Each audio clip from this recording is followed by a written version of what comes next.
here, and we try to be serious, have good common sense theology. I like to call it that. But today I'd like to have a little fun, if you don't mind. I'd like to tell you a story. I hope it brings a chuckle to you. Lord knows we need a chuckle or two and a laugh or two in this day and this time. But back in the mountains where I come from, there was an old lady, and her name was Elise. And they didn't have a lot of money, and her and her husband. And they went to church. Good Christian folks went to church. And as most folks back years ago used to do, the preacher would come on Sunday afternoon and have lunch with a couple and or some family. Well, it just so happened that it was coming up on their time to have the preacher over. And, of course, they had less money than anybody in the church. And they're wondering, what in the world are we going to feed the preacher? You know, there's a lot of people where they were feeding him this, that, and the other. Thought, we want to try to have something nice for the preacher when he comes over. Well, her husband said, I'll tell you what. He said, I'll go out in the woods. And he said, I can pick some mushrooms up, and we can just have some mushroom soup. And, well, it sounded pretty good to Elise, but she said, you make sure you get them right mushrooms. You make sure you get the right, because, you use poison mushrooms out there. And she says, that way we'll have a good mushroom soup for the preacher when it comes.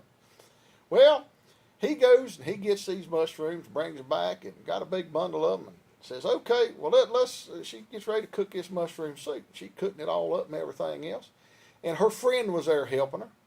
And her friend said, Elise, are you sure he knows what he's picking when he goes up to get those mushrooms? You sure they're not poison? And she said, well, I guess he does, but I don't know of any way to make sure. She said, I wouldn't want to be the test pilot for something that I'm not sure about. So her friend said, well, I'll tell you what. Said, there's the old dog. Why don't you just let the dog eat some of it? So they threw a little bit down there in the dog's bowl, and boy, he lapped that stuff up real quick. And they said, well, let's just wait. It's getting time for the preacher to come and eat on Sunday afternoon. And they said, well, it was a couple hours before he come. And they said, well, that'll give plenty of time. If something's going to happen to that dog, sure it'll happen in 2 or 3 hours or whatever. So they check every little bit, and that old dog, he just sitting there wagging his tail and having a big time and just grinning and all sorts of stuff. Well, and they check him a little bit later, and he's wagging his tail, and he's grinning, he's doing that. Well, it must be safe, so let's just eat. The preacher's coming. Set it all out. They start and eat. All get done. Man, Elise, that was some good mushroom soup. I never had any soup like that. It was the best of it. She's just proud as a peacock. Just that she done such a good job. All of a sudden, her friend, who had left the room for just a few minutes, come back in and said, Elise, I got to tell you something. The dog is dead. And, oh, my Lord, we got to do something. So all of a sudden, they're running around, don't know what to say.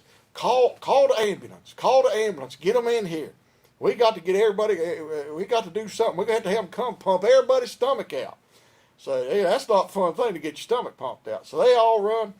They get the ambulance there, and they get to the doctor, and the doctor goes in and pumps the stomach out and everything else. And they finally get back to the house, and they're all just feeling so terrible, and everything else. And her friend, looks at her, and she said, you know something, Elise? She said, that man that run that dog over could have at least come in here and told us that he did that. That's what happens when you don't pay no attention. I pray today God will bless you and keep you, and that you'll have some fun. We need a little fun and laugh.